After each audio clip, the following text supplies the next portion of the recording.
Many still believe, and some even teach, that God brings sickness, trouble, accidents, even death as punishment or to teach a lesson, ignoring the basic truths and beauty of the New Testament.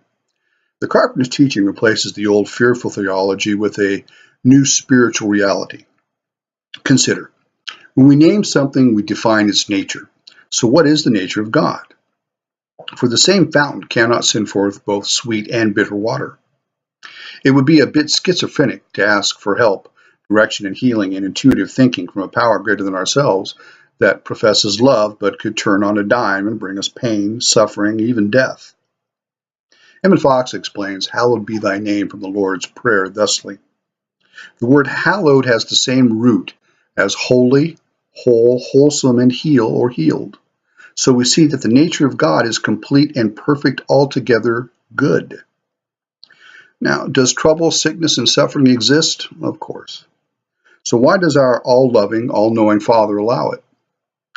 The gift of free will. Of all known creation, we alone have the ability to create, for both good and ill, and all reap the crop they have sown.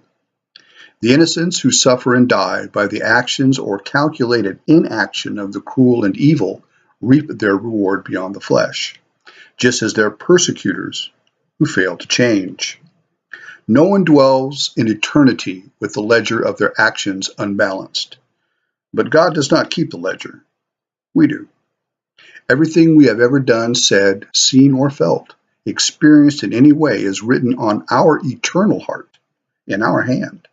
God does not keep score. We do. When we hold to the idea that God punishes for any reason, we build into our consciousness a back door for self-centered fear to creep in, strangling faith. Pain in living is not optional. Neither is the passing of the flesh. Our soul, the spark of the divine within each of us, though is eternal, was never born and will never die, has always been and will always be.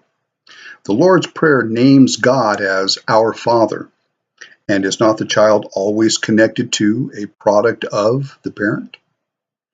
Do not allow the fear and pain of today to convince you that God is punishing you, for nothing could be further from the truth of being, for God wants each of us to be happy, joyous, and free. My name is Vincent Lee Jones. You can find my videos on YouTube and Facebook at Vincent Lee Jones. My writings on Blogger, titled the page Living in Spirit, and videos as well on Facebook at the James Club. Have a blessed day.